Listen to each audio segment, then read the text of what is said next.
2.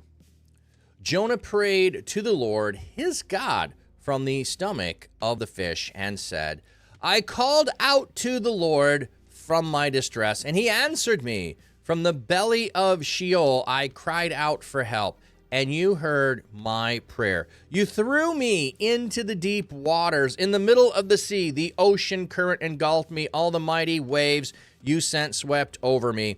I thought I had been banished from your sight, and that I would never again see your holy temple. Water engulfed me up to my neck. The deep ocean surrounded me. Seaweed was wrapped around my head. I went down to the very bottoms of the mountains. The gates of the netherworld barred me in forever. But you brought me up from the pit, O Lord my God. When my life was ebbing away, I called out to the Lord, and my prayer came to you, to your holy temple. Those who worship worthless idols forfeit the mercy that could be theirs. But as for me, I promise to offer a sacrifice to you with a public declaration of praise. I will surely do what I have promised. Salvation belongs to the Lord. Then the Lord commanded the fish to vomit Jonah onto dry land. All right, so as we're reading through here, I mentioned to you that the fish, when first mentioned, is masculine. Here, when we start Jonah 2, the fish is feminine. When he is in the belly of the fish, let's go look up the word there for belly. The ma'ah. Strong's H, 4578. Me'er. Me'er. Okay, so it can be the inward parts, the digestive organs, the organs of the pancreas, or the womb. Or the womb, the place of distress or of love, figuratively. So like your belly, you know, like we'll use our gut feeling and that kind of a thing, your inwards. But here, since it's feminine, and he is in the belly of the fish, the great fish, and it's feminine, I think he's in the womb of the fish. I'll come back to that thought in a minute. I want to finish the gender reveal party. We're having a gender reveal party here on the fish that swallowed Jonah. We get all the way to the end, and dun, dun, dun, dun, dun, the great fish is now masculine again. It's now masculine again. That vomits him up onto dry ground. He vomits onto dry ground. Let's go look at that word, vomit. Cho. Strong's H, 6958. Co. Second entry. Key. Third entry. Kaya. Fourth entry. Ko. So, sorry, it's still going. So he is spewed up onto dry land, vomited up, just like Jonah is supposed to be using his mouth to spew out the commands of God. He doesn't do it, but the fish is spewing out Jonah. I just find that's kind of cool. Kind of an interesting thought there. So we have a masculine fish that swallows him. He is then in the womb of a female fish. Why is he in the womb of a female fish? Why does the female fish? Because he died. He died. How do I know he died? Because he tells us he died. From the belly of Sheol. Sheol is the place of the dead. Also, where is it? I thought I had been banished from your sights. Where is the... Yeah. From the gates of the netherworld barred me in forever. The gates of the netherworld barred me in forever. He is in the womb because he's gestating, and hopefully he will have a new birth, and his new birth will be one that is going to be obedient to God. That is the hope here. He is going to have new birth. He is going to be in the belly of the womb of the fish, when my life was ebbing away. So he is here. He's talking about being in the pit. These are all references to the place of the dead. The netherworld, the pit, Sheol, the place of the dead. In any practical sense, the moment he is thrown overboard, his life is forfeited. He is dead. Whether he actually physically dies or not is irrelevant. Think about this. If you are swallowed by a great fish, what is the chances that you live? Your life is over. It is ended.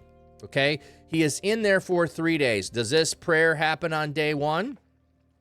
And maybe it does when he is going down and he's describing being engulfed in the current, having waves over the top of him, having them up to his very neck, having seaweed wrapped around his head, having him go down to the bottom of the mountains, down at the bottom of the ocean. When my life was ebbing away, I called out to the Lord. So this is my clue that I think his prayer happens prior to being swallowed.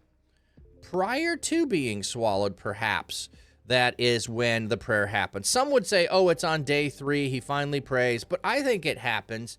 The fish probably takes the 3-day journey to get to the dry ground to spew him up. So his life is gone. He's forfeited his life. His life is over. He is in the womb of the fish in order to have new life given to him. See, God is merciful even to the one who's running away from him. He's merciful to the sailors. He's merciful to Jonah, and he's asking for Jonah to go give a declaration so he can be merciful to the Ninevites. And then he's even including those who worship who worship worthless idols forfeit the mercy that could be theirs. Yeah, this is why he doesn't want to go, because he doesn't want to bring God's mercy to them. Those worshiping idols, they forfeit there. So even in his prayer, he is trying to condemn the ones he's supposed to go and save. But I promise to offer you sacrifice and a public declaration of praise. I will surely do what I have promised. Salvation belongs to the Lord. So I am going to go. I've made vows. You know who also made vows? The sailors. The sailors made vows. The sailors make vows in the story before Jonah does. Those who don't know God are so inclined when they see the power of God to be able to make vows to God. Jonah has to go and run away from God, and only when it's to save his own neck does he decide to make vows to God. But God is merciful, so God complies in that sense with, I will, because I will have something for you to do, and you don't get to get out of it. You don't get to get out of it. So here's one of those things where people want to talk about free will. And I go, where was Jonah's free will? Was not Jonah exercising free will when he ran away from God? Then why did God send a storm to get him to change his mind? And why did God send a fish so he didn't die? Because Jonah did not have free will. Jonah was going to Nineveh whether he liked it or not. He did not have free will to not go to Nineveh. He was going to Nineveh. His free will got him a boat ride and in the stomach of a fish, if you want to say it's free will. But I don't think it was. Yes, there's choice, but there's no free will to do anything that you want. If I had free will, I would grow wings and fly. I don't have the capacity to grow wings and fly. So where's my free will? I don't know. I know that's a ridiculous thought. And if you like free will, I don't have an issue with it. Like either we do or we don't, and our knowledge of it or our understanding of it makes no difference. I just don't think that we do. So, and Jonah's one of those stories where I'm like, where's the free will, everybody? Oh, well, he got to flee. Really? Then why didn't God let him flee? All right, there we go. Jonah 2, everybody.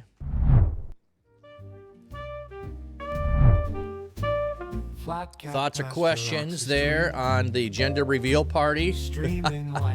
I'm super inclined to label it that when I go make the VOD for it. Katie Bug, you never thought about that? Yeah. Well, I do spend a lot of time thinking about it because I just my problem with free will isn't my current status. My problem with free will is my eternal status. If I have the free will to run away from God now, why won't I have the free will to run away from God in eternity? And people always just give, I think, a really insufficient answer. You won't want to, because you'll be with the Lord. Well, excuse me, but Adam and Eve were with God in the Garden of Eden, and they chose to sin. Satan knew the fullness of who God was, and he chose to sin, as did all of the other angels who sinned and rebelled. So I have no expectation, if I have free will, of staying loyal to God. So that's my biggest problem with it. It's not the current status, it's the future status. All right. Oh, and then also the whole idea of God cannot thwart someone's free will. Then I'm more powerful than God if God can't thwart my free will. So. All right, let's get into Jonah 3.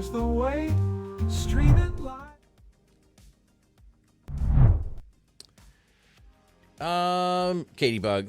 Maybe it's less about will and more about taking God's knowledge into our own hands and deeming what's right and wrong. Yeah, but I don't know exactly what it is. But for me, I don't see how it can be a free will thing. And I use another example too of when I ask my kids what do they want to eat, and I say you can have peanut butter and jelly, or you can have tacos, and they go, I want candy. They don't have free will to get candy. They don't. I've given them the choices. They have this choice and that choice. And do they have a choice? Yes, but they don't have free will. They don't get to go pick candy just because that's what they want. That to me would be free will. I can choose whatever I want. They don't get to choose candy. I didn't give them that choice, and it's not an option, so their will is not free. So, I've had lots of thoughts and discussions on this, and like I said, I'm not trying to destroy anybody that thinks that there is free will or tear down anybody. I have free choice that I can respond positively or negatively to the things that God calls me to do or do. Yep, absolutely, I have choice and consequence. The same way my kids had choice and consequence.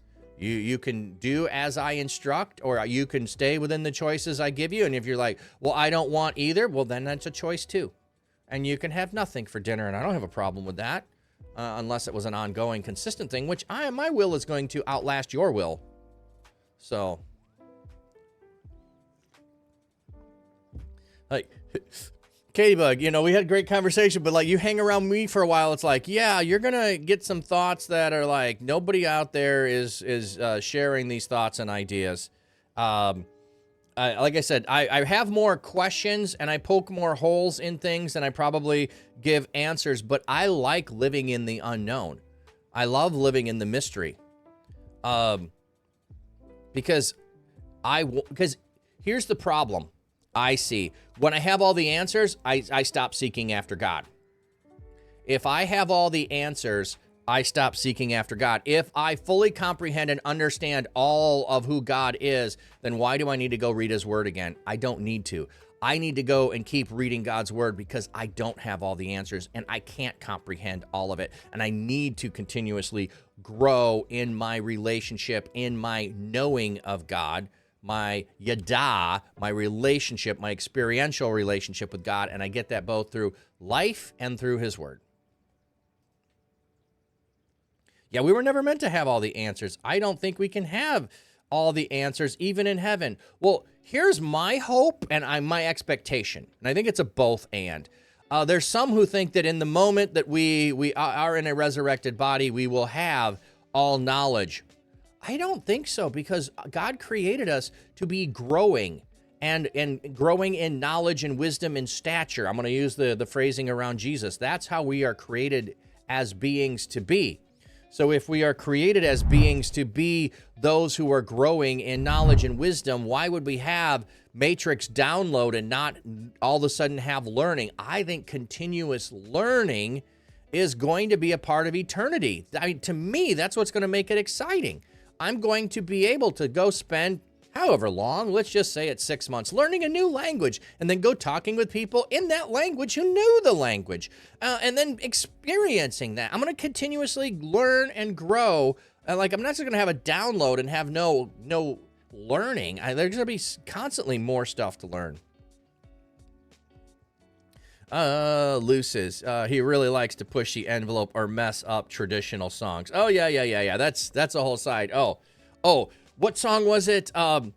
Ukulele was singing this morning, and the number of syllables were the same number of syllables as Flat Cap Dapper Pastor. And I did not put it in the chat.